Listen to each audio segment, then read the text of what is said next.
What's going on, everyone? Dom from the Game Looters here, and today, my friends, we're talking about 5 hidden settings in the Nintendo Switch 2 that is going to instantly make your console feel better, look sharper, and sound better as well. So you want to stick around to check out these 5 settings that if you haven't already changed, that you need to. All right, let's jump into the Nintendo Switch 2 and let's talk all about what settings you need to be aware of and or change. Of course, these aren't gimmicks, these are real settings, they're buried in your menus, and they can totally transform your experience. So if your games haven't been looking quite up to snuff, and you're wondering what's going on, these settings might definitely help you. Now, we're gonna start off with number 1. This one isn't a setting that's gonna help looks or sound, this is just one to be aware of.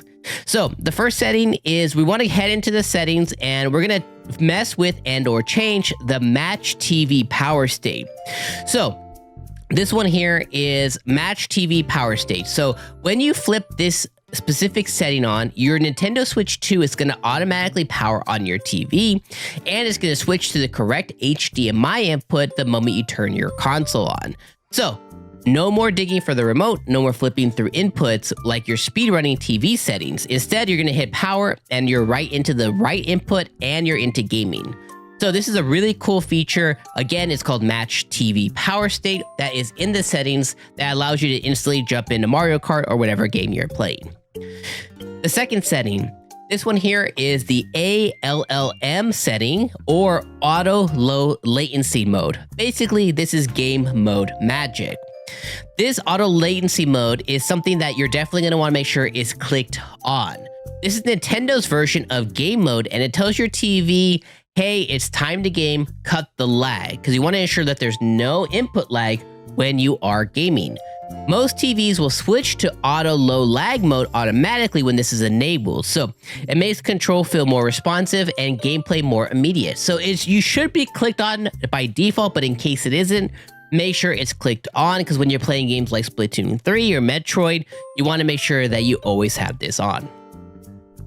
Third setting. All right, so yesterday I was playing Splatoon 3 and I was using the chat mode and I hooked up my USB to the Nintendo Switch 2 and I was using my Pulse Elite headphones from PlayStation, which yes, do work on Nintendo's platform. And I felt that the sound was really low, even though I had those bad boys cranked up to 11.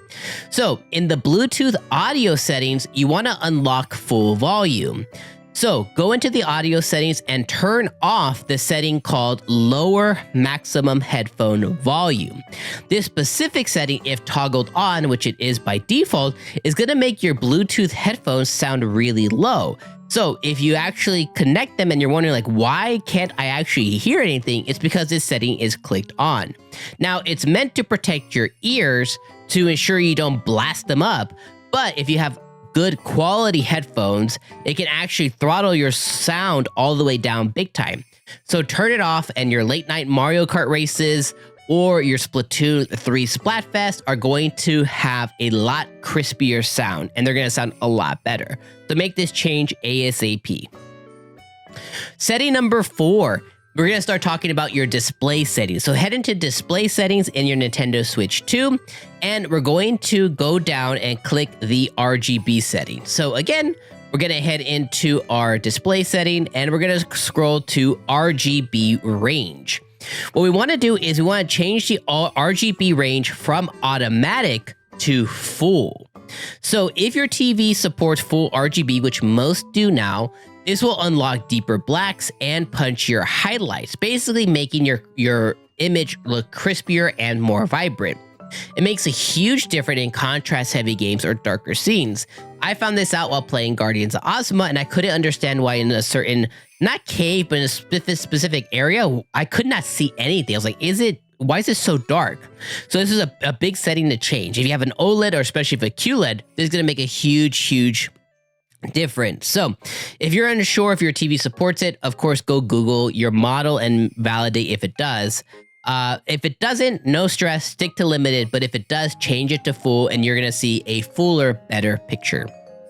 All right, the last setting, I'm sure you've seen this all over Twitter or any other social media platforms. You want to go and change this settings. This one here is HDR output. Again, we're still in the display settings. You want to go ahead and make sure that fake HDR is not ruining your Nintendo Switch games. So there are 2 HDR settings on the Nintendo Switch 2, and the second one is where things can go sideways fast. First off, you're going to see one major button called HDR on or off toggle. Second is you're going to see a second setting called HDR output. This one is going to have a few different options there. For the HDR output, it's going to have 3 options: off, compatible software only, and for all software. What you want to do is you want to change this to compatible software only. Turning it on for all software, which is the default, it sounds good, but what it does is it can make non-HDR games look terrible. Crushed blacks, weird lighting, and colors that just feel off. So don't fall for it. Instead, stick with a setting called compatible only, so HDR only kicks in when a game actually supports it. This difference is night and day, and it can make non-HDR games look terrible. So change the setting to make sure that you have the best picture at all times, and you're not letting that fake HDR affect your games. At least until Nintendo updates or figures it out, kind of like how Xbox did. So unless that comes down, change it to this for now. And that's it, my friends. Those are the 5 Nintendo Switch settings that'll level up your experience instantly. Sharper visuals, better sound, smoother gameplay, all the good stuff. This is how the Nintendo Switch 2 should have shipped out of the box instead of the defaults. If this helped, let me know in the comments, drop a like and subscribe, and don't miss all the other videos I have planned for the Nintendo Switch 2 and more on the Game Looters. Until next time, peace out.